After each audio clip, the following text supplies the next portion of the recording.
The first and so far only CFP rematch is Ohio State and Oregon. They gave us one of the best regular season games back on October the 12th. The Buckeyes had 6 different leads in the game, but Dillon Gabriel always had the answer.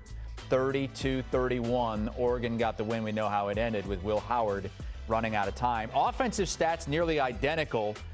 Couple key differences. Turnover battle. Oregon was +2.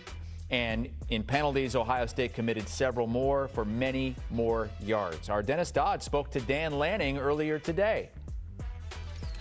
Dan, what can you take from film from the first meeting for going into this? Yeah, there's a lot of moments, in those games that we could have been better. I think that's probably one of the biggest things I walk away with. Missed a field goal, botched snap.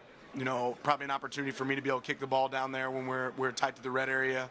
Last time I think we scored 2 touchdowns and 5 trips to the red zone, so that's an area that we can certainly improve and be better. But ultimately, coming out with a victory in a tight game, I think that's, tells you a little bit about our team as well. But realizing there's some moments that we left out there and things that we can attack and improve on. Well, coaches never think you're perfect, even when your record says you are. Josh Pate is going to be heading out to Pasadena in just a couple hours for the Rose Bowl quarterfinal between Oregon and Ohio State. Josh, you heard what Dan Lanning had to say about that first matchup. But how do you think Oregon should go about duplicating that result from October? I just think you got to be precision-based. Chris, if you go back and watch that game like Dan Lanning has a million times, apparently Dennis has too, you just look at how precision, how tight things were, which was like a complete juxtaposition to how Oregon had looked early on against Idaho, against Boise. They got their offensive line healthy, and I know that he'll say they weren't perfect. No one's ever played a perfect football game. But relative to the way they played the rest of the year, relative to what we've seen the rest of the year, they were so crisp. They made fewer mistakes. Now, having said that, there's also another part of that, and that is maybe you're dealing with a different version of Ohio State. That, by the way, Christopher, that is a theory out there that I question. We can get into that if you want to. But I just think it's about you. Oregon is one of the very few teams in the country that can look in the mirror and say, even if those guys play their game, we can still beat them. Very few other teams at any point in the season have been able to say that about Ohio State. So what's the theory out there, and why aren't you necessarily buying into it? I just think when you watch what Ohio State did to Tennessee, it gives you amnesia from the previous week against Michigan, but also just this year in general. Ryan Day would even tell you, I've listened to him talk about the Indiana game, which was on paper their best game. Offensively, they weren't explosive in that game. So what do I believe? Am I supposed to believe that Ohio State's passing game is what I saw against Tennessee for the rest of the season? Or am I supposed to believe that Tennessee did a horrific job of defending them, and then you tip your cap, as you should, to Ohio State for taking advantage of it, but this may be a completely different game? This is not a game, by the way, where I believe either defense is capable of fully shutting the other down. You probably need, I'd say, 34 to win this minimum.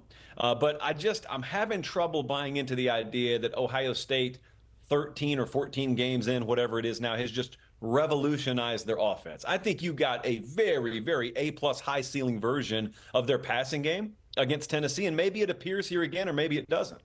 And let's talk quarterbacks then, because that's kind of where it all begins and ends with every college football offense. And you've got 2 teams that went into the portal after last season and brought in these guys for specific moments like this. And Josh, Dillon Gabriel has gotten it done time and time again. Will Howard, even though he was pretty good against Tennessee, and he's been really good at times, has come up short in big moments. Is there a big mismatch at the quarterback position? I'd lean Dillon Gabriel, but then again, that's what everyone wants to hear on the Ohio State side, so that's great. I do go back to what I was just talking about, because thematically it really syncs up with what you just said. Will Howard was not mistake-prone against Tennessee. Will Howard played the game of his life against Tennessee. I would argue the other best game of his life has come against Oregon earlier this year. So we have precedent. We have reason to believe we're not going to get some poverty effort from the quarterback there at Ohio State. But if you're asking me which one I'd roll with, Man, again, I go back to this word, precision. It's the one word that I continue to think when you say the name Dylan Gabriel to me. I think about the rest of college football this year, what kind of void he left at Oklahoma. I'd argue it was an even bigger void than was left at Kansas State because they still had Avery Johnson there.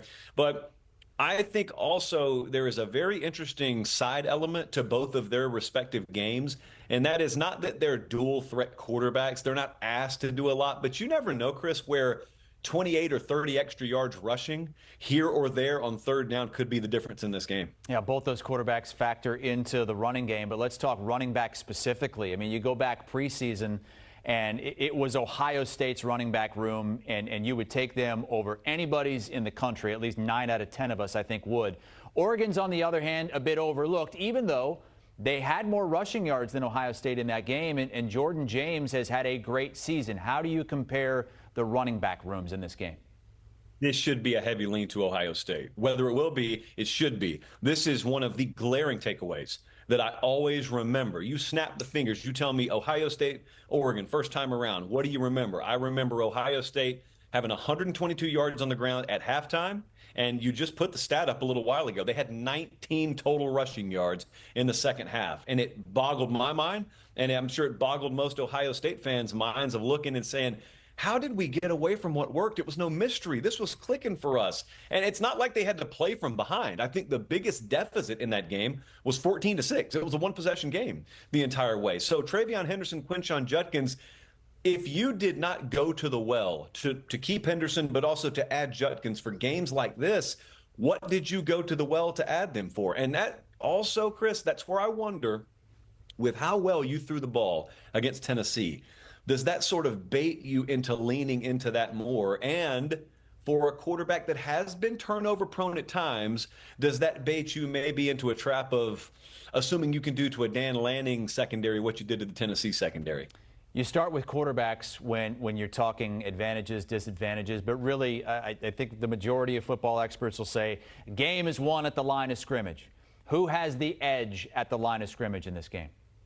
That's why I'm picking Oregon to win, because I think they have the edge at the line of scrimmage. I think that the losses Ohio State has had on the offensive line, they dealt with masterfully against Tennessee. I'm talking about that was an area that I thought maybe that's where Tennessee finds an edge. No, from Bell 1, total mismatch there. And they dominated in every way imaginable. So if they do that again, if they just really are that good, they'll go beat Oregon.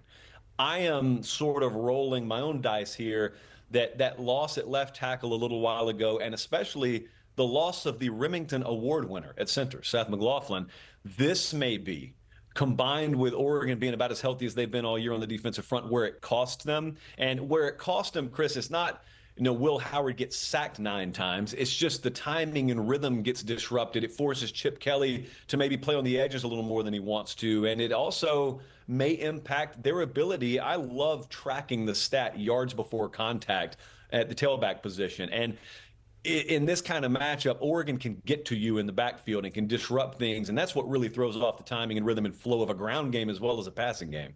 The number 1 team in the country, the only unbeaten team in the country, an underdog against a team they beat in the regular season. Oregon was a 3.5-point dog at home earlier this year as well, a game that Josh Pate attended as well. Josh, what's coming up on the college football show this week? Well, we got a game that we're going to be at that may be, who knows, for all we know, a national championship game. Looking forward to that, and looking forward to, Christopher, finding out if Cinderellas really do exist in the playoff. Arizona State and Boise have a chance. I say no. I'm a Scrooge. We'll see if I'm right. Double-digit dogs in their respective games, which get going on Tuesday night, New Year's Eve, and then 3 more to come on New Year's Day, including the Rose Bowl, where Josh is heading.